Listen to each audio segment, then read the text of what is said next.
ആൽക്കഹോളിസ്റ്റ് anonymous page 1 അധ്യായം 1 ബില്ലിൻ്റെ കഥ. ന്യൂ ഇംഗ്ലണ്ട് പട്ടണത്തിൽ യുദ്ധപ്പനി പടർന്നു പൊങ്ങി. അവിടേക്ക് പ്ലാറ്റ്സ്ബർഗിൽ നിന്നുള്ള യുവസൈനിക ഓഫീസർമാരെ നിയോഗിച്ചിരുന്നു എന്ന് ഞങ്ങൾക്കറിയാമായിരുന്നു. വീരനായകന്മാരാക്കിക്കൊണ്ട് നഗരമുഖ്യന്മാരും മറ്റും ഞങ്ങളെ അവരുടെ വീടുകളിലേക്ക് ക്ഷണിച്ചുകൊണ്ടുപോയപ്പോൾ ഞങ്ങൾ സ്വയം പ്രകീർത്തിക്കപ്പെട്ടു. അവിടെ സ്നേഹം, അഭിനന്ദനം, യുദ്ധം, ആഹ്ലാദകരമായ ഇടവേളകളോടുകൂടിയ ശ്രേഷ്ഠമായ നിമിഷങ്ങൾ എന്നിവയെല്ലാം ഉണ്ടായിരുന്നു. ഞാൻ ഒടുവിൽ പച്ചയായ ജീവിതത്തിൻ്റെ ഭാഗമായി. ആ വികാരോജ്ജലതയ്ക്കിടയിൽ ഞാൻ മദ്യം കണ്ടെത്തി. മദ്യത്തെ സംബന്ധിച്ച് എൻ്റെ ജനങ്ങളുടെ മുൻവിധികളെയും ശക്തമായ താക്കീതുകളെയും ഞാൻ മറന്നു. തക്ക സമയത്ത് ആ ഇടത്തേക്ക് തന്നെ ഞങ്ങൾ പുറപ്പെട്ടു. ഞാൻ വളരെ ഏകനായിരുന്നു.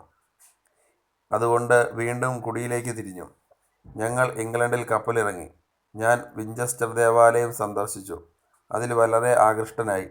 ഞാൻ പുറത്ത് വീണ്ടും ചുറ്റി നടന്നു.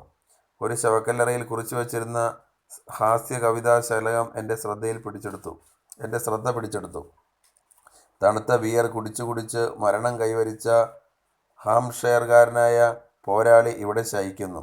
തോക്കിനിരയായി മരിച്ചാലും മദ്യചഷകത്തിനടിമപ്പെട്ടു മരിച്ചാലും ഒരു നല്ല സൈനികൻ ഒരിക്കലും വിസ്മരിക്കപ്പെടുന്നില്ല. അശുഭസൂചകമായ മുന്നറിയിപ്പ്. അതാകട്ടെ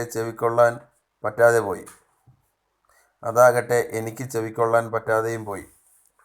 വിദേശ യുദ്ധങ്ങളിൽ അനുഭവസമ്പത്തുള്ള 22കാരനായ ഞാൻ വീട്ടിലേക്ക് മടങ്ങി. ഞാൻ സ്വയം നായകനാണെന്ന് ഭാവിച്ചു.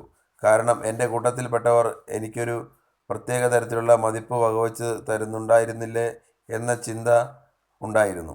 നേതൃത്വത്തിനുള്ള എൻ്റെ കഴിവ് എന്നെ മഹത്തായ സംരംഭങ്ങളുടെ തലപ്പത്തെത്തിക്കുമെന്നും അത് ഞാൻ പൂർണ്ണ ഉറപ്പോടെ നോക്കി നടത്തുമെന്നും കരുതി. ഒരു സായാഹ്ന നിയമ പഠന കോഴ്സിന് ഞാൻ ചേർന്നു. ഒരു പണമിടപാട് സ്ഥാപനത്തിൽ ഇൻവെസ്റ്റിഗേറ്ററായി ഉദ്യോഗവും നേടി. വിജയിക്കുന്നതിന് വേണ്ടിയുള്ള ത്വര എപ്പോഴും മനസ്സിലുണ്ടായിരുന്നു. ഞാൻ പ്രാധാന്യമർഹിക്കുന്നവനാണെന്ന് സ്വയം ലോകം മുമ്പാകെ തെളിയിച്ചു. എൻ്റെ ജോലി എന്നെ വാൾസ്ട്രീറ്റ് എന്ന നഗരം വരെ എത്തിച്ചു. സാവധാനത്തിൽ ഞാൻ മാർക്കറ്റ് കാര്യങ്ങളിൽ താൽപ്പര്യമുള്ളവനായി. ധാരാളം പേർക്ക് പണം നഷ്ടപ്പെട്ടു. പക്ഷേ ചിലർ വലിയ ധനവാന്മാരായി. എന്തുകൊണ്ട് എനിക്കും അതായിക്കൂടാ? നിയമത്തോടൊപ്പം ബിസിനസ്സും തത്വശാസ്ത്രവും ഞാൻ പഠിച്ചു.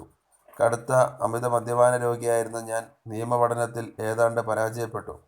ഫൈനൽ പരീക്ഷകളിലൊന്നിൻ്റെ സമയത്ത് എഴുതാനോ ചിന്തിക്കുവാനോ പറ്റാത്തത്ര കുടിച്ച് അവശനിലയിലായിരുന്നു ഞാൻ. ഈ സമയത്തും എൻ്റെ കുടി തുടർച്ചയായ മട്ടിലുള്ളതായിരുന്നെങ്കിലും അതെൻ്റെ ഭാര്യയെ വിഷമിപ്പിച്ചു. ഞങ്ങൾ തമ്മിൽ ദീർഘമായ വാഗ്വാദങ്ങൾ നടന്നു.